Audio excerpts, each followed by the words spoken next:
Madam, একজন student question করেছে যে প্রথম অ্যাটেম্পটেই ডাব্লিউবিটি ক্র্যাক করতে কী ধরনের মাইন্ডসেট দরকার? খুব সিরিয়াস স্টুডেন্ট। একবারে যদি তোমরা টেট ক্র্যাক করতে চাও তাহলে কিন্তু তোমাকে ফলো করতে হবে বেশ কয়েকটা স্মার্ট ট্রিক। এসো দেখিয়ে দিই। সিলেবাসের যে কোনো টপিক কিন্তু তোমার একেবারে কনসেপচুয়াল বেশ পড়াশোনা থাকবে, অর্থাৎ তোমার কনসেপ্ট ক্লিয়ার থাকবে। এলিমিনেশন মেথড ইউজ করবে যখন তুমি এমসিকিউ পড়বে, এটা কিন্তু ভীষণ জরুরি। তুমি চাইল্ড সেন্ট্রিক মাইন্ডসেট নিয়ে প্রশ্নপত্র সলভ করবে কোনগুলো, যেগুলো পেডাগজিক্যাল প্রশ্ন। এরপর আসছি পিওয়াইকিউ।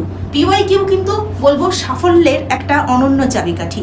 তোমাকে পিওয়াইকিউ অ্যানালিসিস করতে হবে এবং সেগুলোর এক্সপ্লেনেশনও কিন্তু তোমাকে জানতে হবে। মক টেস্ট, প্রচুর মক টেস্ট দিয়ে তুমি কিন্তু টাইম ম্যানেজমেন্ট এবং কনফিডেন্স লেভেলকে তুমি বাড়াবে। এবং একেবারে লাস্টে আসবো, এই এক্সামে কিন্তু কোনো নেগেটিভ মার্কিং নেই, তাই বলে কিন্তু আমি আন্দাজে ঠিক করব না। আমি যদি এই শারীরিকভাবে পড়াশোনা করি তাহলে কিন্তু আমি যে কোনো প্রশ্নের উত্তর দিতে পারবো এবং আশা রাখবো যে প্রশ্নের উত্তর জানি না আমি আমার কনসেপ্ট থেকে সেই প্রশ্নের উত্তর দিয়ে আসবো।